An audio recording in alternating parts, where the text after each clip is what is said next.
नमस्कार, आप देख रहे हैं बिस्तक। मैं हूं रजत देवगन। आज हफ्ते का पहला कारोबारी सत्र था, लेकिन खबरों का तांता लगा हुआ था। बहुत सारी खबरें आई थी। इंडिया के जीडीपी फिगर्स जो कि एस्टिमेट के मुताबिक ही थी 6.2% की ग्रोथ, और ऊपर से जीएसटी कलेक्शंस के आंकड़े बहुत बेहतर थे जो फरवरी महीने में 9% उछले थे। लेकिन जो सबसे बड़ी खबर जो ट्रैक हो रही थी वो था व्हाइट हाउस में जो भी घटा वो पीस टॉक्स के लिए बुलाया गया जेलेंस्की को व्हाइट हाउस में, लेकिन डोनाल्ड ट्रंप ने बिना खाना खिलाए लौटा दिया।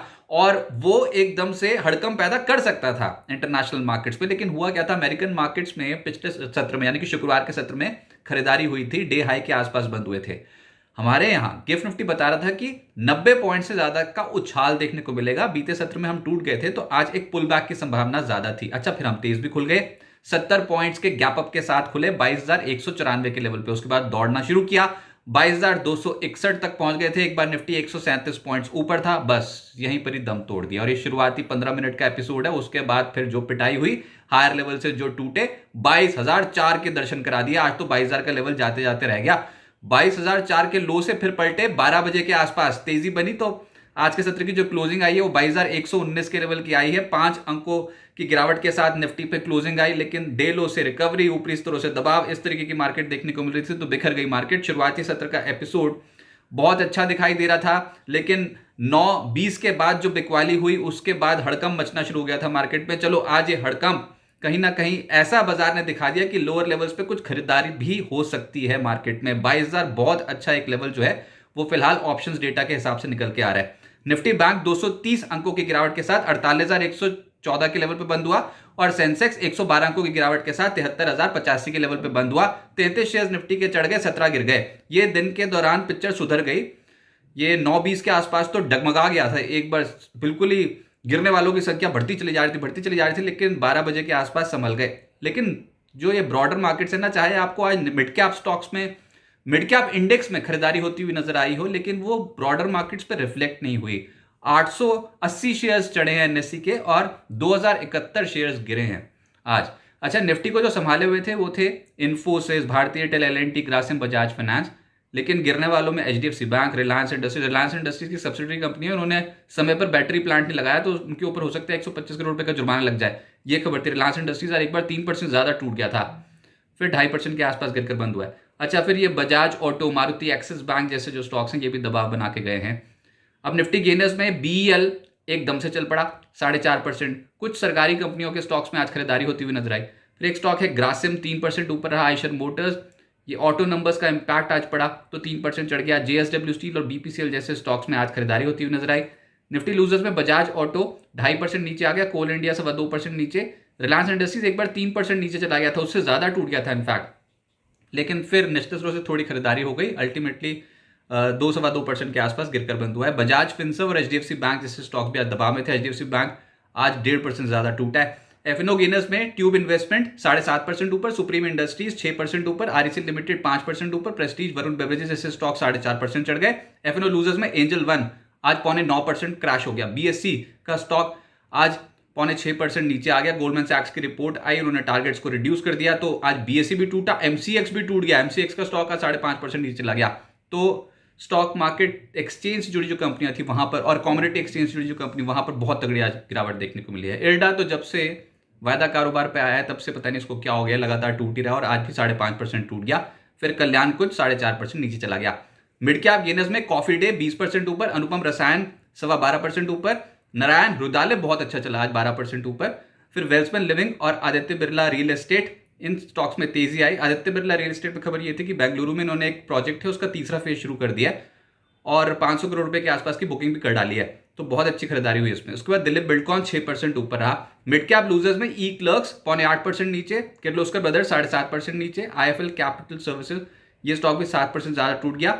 सुविन फार्मा, हटसुन और एसडब्ल्यू सोलार जैसी जो कंपनियां, इनके स्टॉक्स गिर गए। सरकारी कंपनियों में अच्छी खरीदारी हुई, जिसको लीड कर रहे थे पीएफसी, आरईसी लिमिटेड आज 5% ऊपर रहा, पीएफसी 4.25% ऊपर रहा। फिर बीईएल तो निफ्टी का ही टॉप गेनर बन गया। बीएचईएल, एचएएल, बीपीसीएल इन स्टॉक्स में 2.25% से 3.5% के रिटर्न आए पॉजिटिव। रियल एस्टेट में प्रेस्टीज चढ़ा है 4.5%, गोदरेज प्रॉपर्टी 3.25% ऊपर, ओबरॉय रियल्टी, डीएलएफ इन स्टॉक्स में खरीदारी आई, लेकिन जो पिटे हैं वो है महिंद्रा लाइफस्पेस और रेमंड। फार्मा में आज अच्छी खरीदारी हो रही थी, हेल्थ केयर स्पेस में अच्छी खरीदारी हो रही थी। एबॉट, ग्लेनमार्क, ल्यूपिन 2.5% से 3% चढ़ गए। अपोलो हॉस्पिटल 2% ऊपर रहा। ग्रैन्यूल्स और लालपात लैब्स इन स्टॉक्स में भी खरीदारी देखने को मिली। मेटल्स में वेदांता का नंबर आया 0.4%, ये ऊपर हो गया। फिर जेएसडब्ल्यू स्टील 2.5% ऊपर, स्टील अथॉरिटी, जेएसएल, एनएमडीसी, इन स्टॉक्स में तेजी आई, लेकिन जो गिरा वो है वेल्सपन कॉर्प। ऑटोज में टीवीएस मोटर आज 0.5% चढ़ा है। इसके अलावा अपोलो टायर्स 3.5% ऊपर, आइशर मोटर्स 3% ऊपर। ये सब स्टॉक्स चढ़े, लेकिन जो गिरे हैं उसमें बजाज ऑटो और अशोक लेलैंड 2% से 2.5% नीचे। आईटी स्टॉक्स पे एलटीआईएम 3.5% चढ़ गया, विप्रो इन्फोसिस 1.5% से 2% ऊपर, एम्फेसिस, एलटीटीएस, टीसीएस हल्की खरीदारी यहां पर देखने को मिली। और ऐसे ही कंज्यूमर ड्यूरेबल स्पेस में ब्लू स्टार, वोल्टास, बाटा, क्रॉम्पटन, डिक्सन, ये जो इंडेक्स का हिस्सा है, कंज्यूमर ड्यूरेबल इंडेक्स का हिस्सा है, इन स्टॉक्स में खरीदारी होती हुई नजर आई। अब आगे क्या होगा? देखिए, आज निचले स्रों से रिकवरी ही अपने आप में बहुत बेहतर थी। हम टूट सकते थे, 22,000 का लेवल भी तोड़ सकते थे, बाजार का स्ट्रक्चर ही वीक है तो कोई उम्मीद भी नहीं है मार्केट से। लेकिन हम यहां पर आके कहीं ना कहीं सपोर्ट ढूंढने की कोशिश करेंगे, क्योंकि ये जो आप 22,800 से लेकर 22,000 के दर्शन एकदम से स्पीड से कर गए हो ना, फरवरी सीरीज के लेटर हाफ में एकदम से टूटे थे आप, तो 22,800 22,700 का लेवल तोड़ के आप 22,000 के करीब आ गए हो, बहुत स्पीड से आ गए हो। तो यहां पर आके ऑप्शन डेटा में भी यही दिखाई दे रहा है कि 22,000 पे पुट राइटिंग बहुत जबरदस्त देखने को मिल रही है। आप कल फिर से केंद्र बिंदु तो यूएस ही है, क्योंकि देखते हैं आज यूएस मार्केट्स किस तरीके से बिहेव करती है। डोनाल्ड ट्रंप की ट्रेड वॉर कहीं तूल ना पकड़ जाए, और जो उन्होंने प्लानिंग कर रखी है उस लिहाज से जो आखिरी अनाउंसमेंट थी उसमें यह था कि 4 मार्च को मेक्सिको और कनाडा के ऊपर 25% का टैरिफ लगाया जाएगा। अब वो तारीख आ गई, 4 मार्च कल है, तो 4 मार्च को मेक्सिको और कनाडा पे 25% का टैरिफ लगेगा।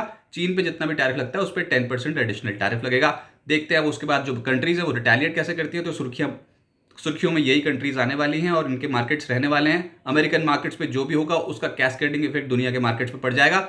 बाजार ऐसा लग रहा है हमारे मार्केट फिलहाल एक दायरे में ट्रेड करेंगे। यहां पर मंदी करना उतना आसान नहीं है, किसी उछाल की जरूरत है। तो मंदी करने वाले हो सकते हैं थोड़ा वेट करें। स्ट्रक्चर तो वीक है, सबको पता है, सब एवरेजेस के नीचे हो, तमाम सपोर्ट जोन्स तोड़ चुके हो। लेकिन जहां पर अभी आप हो उसमें 22,000 के स्ट्राइक पे पुट पे लगभग 1.71 करोड़ शेयर्स खड़े हैं। 1.71 करोड़ शेयर्स खड़े होने ही अपने आप में बहुत ज्यादा बड़ी बात है।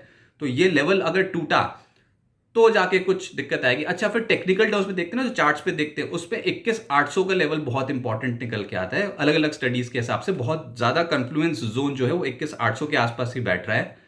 अब इत्तेफाक से 4 जून 2024 जो कि इलेक्शन डे के काउंटिंग वाला जो दिन था ना, इलेक्शन रिजल्ट्स के काउंटिंग वाला दिन, 4 जून 2024 का जो क्लोजिंग लेवल था वो भी 21,884 का ही था। और निफ्टी की जो 100 हफ्ते की औसत आ रही है वो 22,043 के आसपास आ रही है। तो 21,800 से 22,000 का जो जोन है वो बहुत ज्यादा क्लोजली मॉनिटर हो रहा है मार्केट पे। जैसे वो 22,700 22,800 मॉनिटर हो रहा था वैसे अब ये भी हो रहा है। अब अभी तक तो कोई सपोर्ट टिका नहीं, तो ये नहीं कह सकते कि ये सपोर्ट टिकेगा नहीं। लेकिन जब ऐसे कॉन्फ्लुएंस जोन आके टकराते हैं, मार्केट ओवरसोल्ड होता है, तो फिर उसको बहुत ध्यान से देखा जाता है। और आप 5 महीने लगातार डाउन हो मार्केट पे, ये 6ठा महीना है। अब ऊपर से जो आरएसआई है, रिलेटिव स्ट्रेंथ इंडिकेटर, जो वो 25 से नीचे जा रहा है। और ऐसा 10 साल में मात्र 5 बार ही हुआ है जब 25 से नीचे डेली चार्ट पे निफ्टी का आरएसआई हो, और वहां से उसके बाद फिर खरीदारी भी बहुत अच्छी आती है। लेकिन इस बार का सिनेरियो अलग है। इस बार हड़कम मचा हुआ मार्केट पे, मिड कैप्स की जोत धुलाई हुई है, ऊपर से डोनाल्ड ट्रंप की ट्रेड वॉर। और जैसे इस वीडियो के स्टार्ट में बताया था कि यूक्रेन के राष्ट्रपति को व्हाइट हाउस में बुलाया, शांति वार्ता हो सकती थी, मिनरल डील हो सकती थी, कुछ हुआ ही नहीं। और ऊपर से सुर्खियां इतनी बन गई, अब वहाँ पर जो मीडिया थी, जो प्रेस थी, उनको भी कुछ नहीं बताया, जॉइंट प्रेस कॉन्फ्रेंस भी नहीं करी, लेकिन ट्रोल हो गए। ऐसा गजब की दोनों के बीच में बैठक हुई। तो ये अगर ऐसा सिनेरियो रहेगा तो फिर तो बहुत ही मुश्किल है। अनसर्टेन मूड माहौल में ट्रेड कर रहे हो, अभी फिलहाल कोई भी डायरेक्शन क्लियर है ही नहीं मार्केट की। तो ऐसे फेज में क्या करना चाहिए? देखिए, मौका बहुत जबरदस्त है, लोअर लेवल्स पे मार्केट है और धीरे धीरे करके एक्यूमुलेट ही करना चाहिए। लेकिन एक्यूमुलेट तो अब ना, जब आपके पास सरप्लस कैपिटल, लो पर तो फंस गया जो सामान फंसना था, लेकिन अब यहां से पेन इतना ज्यादा है मार्केट पे कि आपको ये नहीं पता जो अभी लोग वो शॉर्ट टर्म में पोजीशन कट भी पाएगी कि नहीं बता सकता कोई भी। लेकिन ना ये पता है कि वैल्यूएशन ऐसी, जब ये धीरे धीरे करके रिवाइव करेगी मार्केट और जब कंपनियों की अर्निंग्स आती चली जाएंगी अच्छी, तो इन लेवल्स पे तो नहीं रह सकते आप ओवरसोल्ड जोन पे रह नहीं सकते।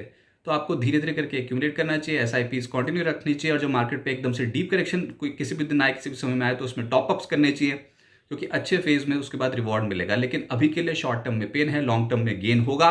लेकिन सिस्टमैटिक जो भी आप इन्वेस्टमेंट कर रहे हैं वो आप जारी रखिए और ओवर लेवरेज पोजीशन किसी भी तरीके से मार्केट में ना बनाएं, अभी संभलने में समय लग सकता है।